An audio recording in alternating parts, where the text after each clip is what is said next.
हरिओम आत्मीय भक्तजनों, सप्रेम जय श्री हरि। आज की वीडियो में मैं आपको बताने जा रहा हूँ, दिव्य पुरुषों की जो संपत्ति होती है वो एक दिव्य कार्य के लिए नियोजित किया जाना चाहिए।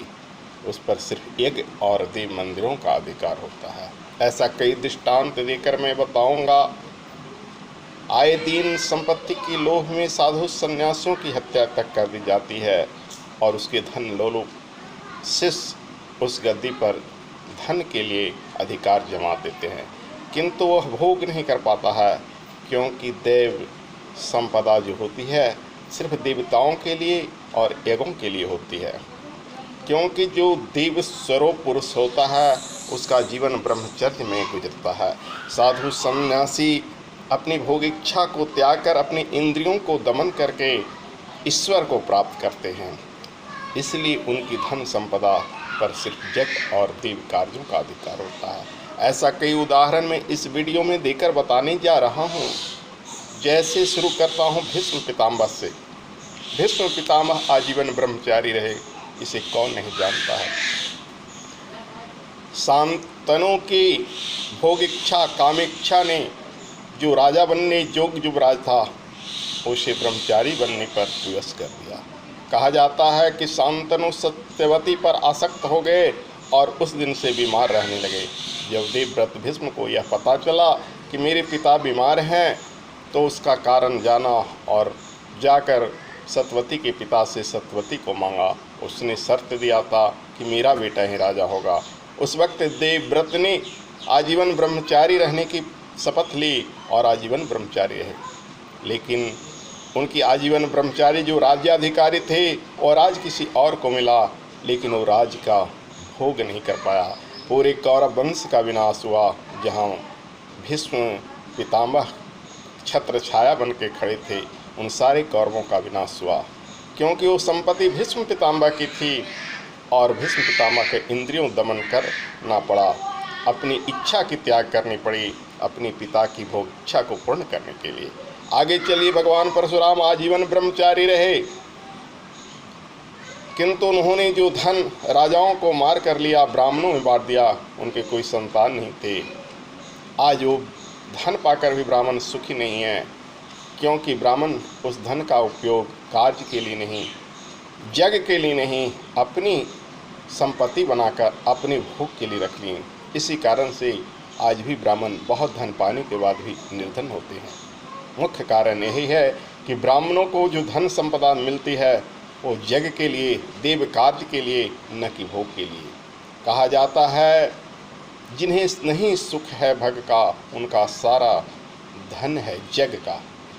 यानी भोग की इच्छा जिन्हें पूरी नहीं हुई, संभोग की इच्छा जिन्हें पूरी नहीं हुई, उनकी सारी संपदा यज्ञ यानी भगवान के दिव्य कार्यों के लिए नियोजित होना चाहिए। उस पर किसी का अधिकार नहीं होता है। आगे मैं ऐसी कहानी एक और उदाहरण देता हूँ। एक बार भगवान श्री रामचंद्र के दरबार में एक कुत्ता न्याय के लिए आया। उसे किसी ने मारा था। भगवान ने कुत्ते से पूछा, अरे बताओ इसे क्या सज़ा दूँ। कुत्ता कहा, इसे कालिंजर का मठाधीश बना दिया जाए। भगवान मुस्कुराए, बोले तुम्हें सज़ा देना चाहिए था और तुम इसे मठाधीश बना दिया। कुत्ता कहा, प्रभु पिछले जन्म में मैं भी कालिंजर का मठाधीश था, इसीलिए इसको मारने की सज़ा यही होगी कि यह कालिंजर मठ का मठाधीश बने। भगवान राम पूछे, कैसे? कुत्ता ने कहा कि भगवान पिछले जन्म में मैंने थोड़ा सा घी मठ का चुरा कर खाया था और उस घी चुराने के पाप से मैं आज कुत्ता की जोनी में भोग रहा हूँ। इस कहानी का आशय हुआ कि मठाधीश को जो धन संपदा मिलती है वो भोग के लिए नहीं, यज्ञ के लिए मिलती है। यानी जो घी मिला था मठ में वो दीप जलाने के लिए, स्वाहा स्वाहा यज्ञ में करने के लिए, न कि उन्हें खाने के लिए। लेकिन आज मठाधीश भोगों की ज़िंदगी जीते हैं, ऐसो आराम की ज़िंदगी जीते हैं और जो धन संपदा यज्ञ का है उसे भग में खर्च करते हैं। तो ऐसे ही मठाधीश, ऐसे ही धर्म पुरुष, ऐसे ही जन पापात्मा व्यक्ति कुत्ते की जोनी में भटकते हैं, श्वान की जोनी में जन्म लेते हैं। तो इसीलिए कहा गया है जो देव पुरुष होता है उसका सारा जन्म देव में कार्यों में बीतता है, क्योंकि सच्चा जीवन ब्रह्मचर्य में बीतता है। इंद्रियों के दमन करने पर ही भगवान की प्राप्ति होती है। तो चाहे सन्यासी ही क्यों न हो, उसे उस धन को जो भिक्षा में मिली है उस पर सिर्फ भगवान का अधिकार होता है, यज्ञ का अधिकार होता है, न कि व्यक्ति विशेष की भोग इच्छा पूर्ण करने का अधिकार होता है। निजी जीवन के सुख इच्छा पूर्ण करने का अधिकार नहीं होता है। तो इस वीडियो का शीर्षक इसीलिए दिया जाता है कि जिन्हें नहीं सुख है भक्त का, उनका सारा धन है जग का।